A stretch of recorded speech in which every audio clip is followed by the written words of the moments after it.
Et donc Martin Palis, alors vous représentez plutôt le cirque contemporain, nouveau. C'est quoi le cirque nouveau, vraiment en 2 mots, on va en reparler après. C'est apparu dans les années 70, quand ce qu'on va appeler le cirque traditionnel, hein, puisqu'on l'appelle depuis que le cirque contemporain est né, une petite révolution esthétique, et c'est aussi venu du fait que plein de gens se sont mis à faire du cirque et n'étaient pas issus de famille. Alors avant d'aller plus loin, je vous propose de regarder ensemble cette vidéo et on en reparle juste après. Regardez. J'emmènerais bien les enfants au cirque. Oui, mais traditionnel ou nouveau cirque, j'hésite. Le cirque est l'une des plus anciennes formes de spectacle au monde. Le mot qui signifie cercle est inventé par les Romains. C'est là qu'avaient lieu les combats de gladiateurs et aussi de lions dévorant les prisonniers. Bouh. Le cirque a évolué, mais les lions et autres bêtes sauvages sont longtemps restés les têtes d'affiche du cirque traditionnel.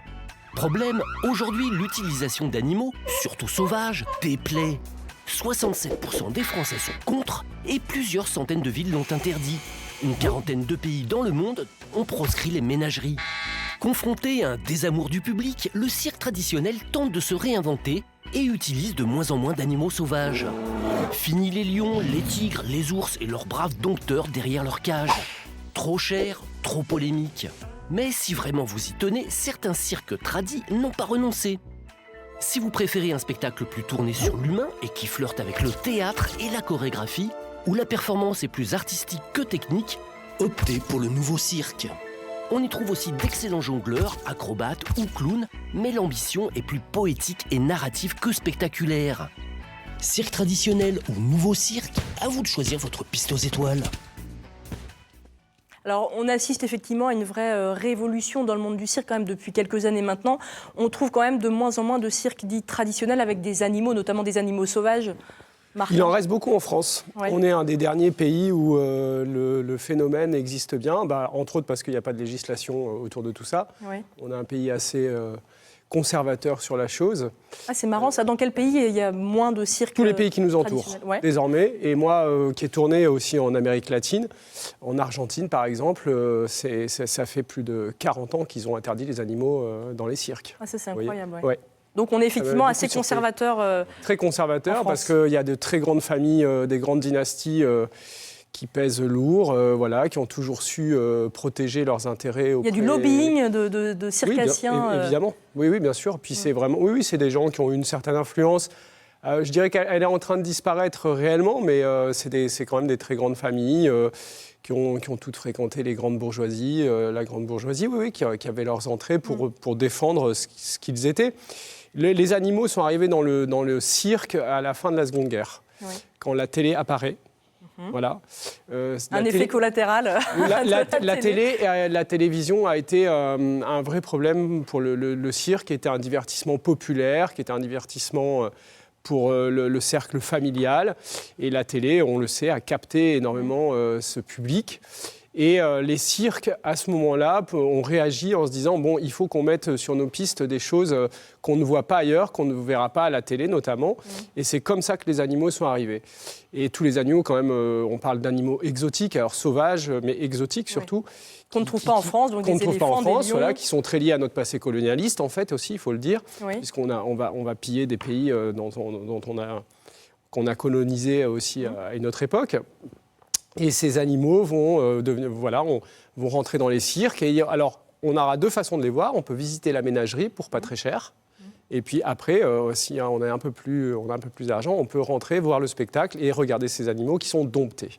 D'ailleurs, dans toutes les grandes dynasties, une majorité des hommes qui dirigent les cirques sont des dompteurs. Oui. Voilà, ça place le dompteur quand même au sommet un petit peu de la hiérarchie. Est-ce que vous, quand vous étiez petit, vous êtes allé voir des cirques traditionnels avec des animaux, effectivement J'ai eu une de mes toutes premières expériences avec le cirque, était dans un cirque traditionnel. J'ai pas mémoire d'avoir vu des animaux. C'est pas, je pense que je me suis pas du tout rappelé de ça. Je me rappelle plutôt d'un numéro de ce qu'on appelait de bar russe, qui était d'ailleurs fait par une troupe de Russes, qui était assez splendide.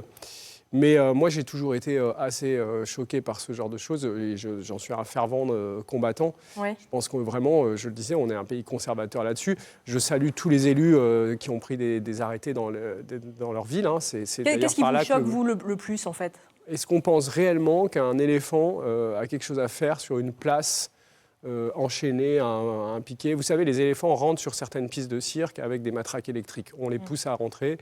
Est-ce que vous pensez vraiment que les éléphants ont quelque chose à faire dans une remorque de camion, dans une semi-remorque, traversant comme ça par centaines de kilomètres de ville en ville, etc. Alors les circassiens s'en défendent bien sûr, hein. Ils disent qu'il n'y a pas de maltraitance des animaux. Bien sûr, mais ça, on sait très bien, ça c'est un discours qui nous est resservi depuis longtemps, voilà, il n'y a pas de maltraitance. Qu'est-ce que c'est la maltraitance? C'est eux qui la définissent, la maltraitance? Parce que si c'est eux qui la définissent, évidemment, ils vous diraient qu'ils en prennent soin. Enfin, vous savez quand même, par exemple, les fauves en cage mangent leurs petits. Ah ouais? Ouais. C'est pour ça que vous voyez toujours des photos des dompteurs qui ont souvent les petits fauves dans leurs bras, qui leur donnent le biberon. C'est parce qu'ils ne peuvent pas laisser les petits avec leur maman. Leur maman, elle a un instinct, c'est qu'elle sait qu'elle ne vit pas là où il faut, elle tuera son petit. Voilà. Alors j'avais lu aussi qu'il y avait finalement très peu de lionnes, mais plus des lions, auxquels d'ailleurs on rasait la crinière pour faire passer des lions pour des lionnes. Exactement. Dans les cirques. Ouais. C'est de la maltraitance, ça, ou pas? Ouais. Voilà, je retourne. Non, ça c'est un... Alors c'est la pas législation possible évolue aujourd'hui. quand même, hein, la législation évolue. Il y a certaines villes qui interdisent maintenant les cirques la avec législation animaux. évolue parce que des élus municipaux, des villes s'emparent du sujet. Hein. C'est vrai que c'est les élus qui dirigent des villes qui aujourd'hui sont le plus en avant sur ces questions-là. En Nouvelle-Aquitaine, d'ailleurs, on en est où des grandes villes de la grande région? Je ne sais pas. Je ne crois pas que Bordeaux ait pris le moindre arrêté. Ça reste encore une des villes qui est très fréquentée par certains grands cirques traditionnels. Limoges non plus, je ne crois pas qu'il y ait eu d'arrêté dans ce sens-là. Ça va venir. Après, je sais qu'aujourd'hui, c'est aussi des choses qui se débattent au niveau gouvernemental. On attend d'ailleurs, d'ici quelques temps, qu'il doit y avoir un texte qui doit sortir sur la maltraitance animale. Les cirques est-ce qu'ils vont être concernés? On va l'être de toute façon. Vous savez, on est, je vous le disais, en Europe, un des pays encore qui a le moins traité le sujet, quoi. Vous savez, aujourd'hui, le public réagit, vous emmenez des enfants, vous montrez. Nous, quand on travaille au cirque, on éduque les enfants sur ces questions-là. On parle, on donne des cours sur qu'est-ce que le cirque aujourd'hui, le cirque contemporain, le nouveau cirque. Vous montrez aujourd'hui des photos avec des animaux. Tous les enfants vous disent, mais le lion, il est bien, l'éléphant, il n'est pas bien. Il y a une vraie évolution, effectivement, il y a une vraie évolution, des mentalités. Très souvent, les enfants sont beaucoup plus en avant là-dessus que nous-mêmes. Alors, on va parler surtout maintenant du cirque contemporain et votre vision du cirque. On va d'abord écouter une question, plutôt un témoignage, celui de Martine, l'une de nos téléspectatrices. On l'écoute. Bonjour, je m'appelle Martine, j'ai 51 ans et je suis esthéticienne. Et ce que je préfère aller voir dans les cirques, ce sont les numéros de voltige avec les trapézistes qui virevoltent dans les airs avec une facilité déconcertante. Je suis très très admirative et impressionnée par ces artistes. Alors Martine, elle est sûrement conquise par le côté un peu spectaculaire, performance, qu'on trouve beaucoup dans le cirque contemporain, voire plus que dans le cirque traditionnel. Aujourd'hui, la plupart des grands artistes de toutes disciplines confondues travaillent dans le cirque moderne. Le cirque actuel, contemporain, nouveau, ça c'est des... Le cirque moderne qui s'est quand même affranchi effectivement des anciennes règles un petit peu du cirque Il s'est affranchi de beaucoup de règles et en même temps, en plein de poids, il est semblable aussi. On peut voir des numéros. Après, c'est un cirque qui esthétiquement colle beaucoup plus à l'environnement actuel. Et puis c'est un cirque... Il y a différentes choses aussi dans le cirque contemporain. On a des choses qui sont très expérimentales. Moi, je dis toujours, il y a un cinéma d'art et d'essai, il y a un cirque d'art et d'essai. Il y a des blockbusters. Il y a un cirque beaucoup plus grand public, qui est très lié à la culture de l'entertainment américain, dont la grande référence est évidemment ce fameux Cirque du Soleil que tout le monde connaît désormais. Hein. C'est une multinationale extrêmement riche. Qu'est-ce que vous défendez, vous, Martin Palis, comme cirque? Vous, en tant qu'artiste, jongleur, et aussi en tant que directeur d'un pôle national du cirque, vous proposez régulièrement plein de spectacles et même un festival chaque mois d'août à Nexon. On défend un cirque d'art et d'essai. Qui est conçu et réalisé par de jeunes artistes, de jeunes auteurs, femmes et hommes, qui s'emparent de beaucoup de questions sociétales dans leurs spectacles. Alors après, on voit des images du festival de Nexon. Hein. C'est toujours un on festival présente beaucoup qui est de choses. très riche. Oui, on présente plein de choses qui esthétiquement sont différentes. Hein. On n'est pas du tout, dans une forme de monoculture élitiste, loin de là. Alors c'est ça, parce que pour ça, vous avez dit élitiste, et ça c'est intéressant, je rebondis, parce que pour certains aujourd'hui, ils peuvent se dire le cirque nouveau, moderne, contemporain, c'est élitiste, c'est pas forcément pour moi. Absolument pas. Non, ça c'est... Bien sûr, parce que c'est ce mot contemporain que j'évite d'employer d'ailleurs, parce qu'il fait référence au théâtre contemporain, à la danse contemporaine, qu'on considère des choses comme élitistes, bien qu'on pourrait débattre de tout ça. Mais le cirque aujourd'hui, nous on parle de cirque d'ailleurs, aujourd'hui on a un petit peu cassé traditionnel, on parle d'un cirque, ça reste une forme qui est populaire. Moi, en tant que jongleur, qui pourtant travaille dans des esthétiques très modernes, j'ai fait un dernier spectacle où je tente une forme un petit peu de cirque du futur, etc. Je suis attaché au fait qu'un enfant, comme un adulte, puisse voir le spectacle. C'est quelque chose qui rassemble la cellule familiale, qui reste un spectacle populaire.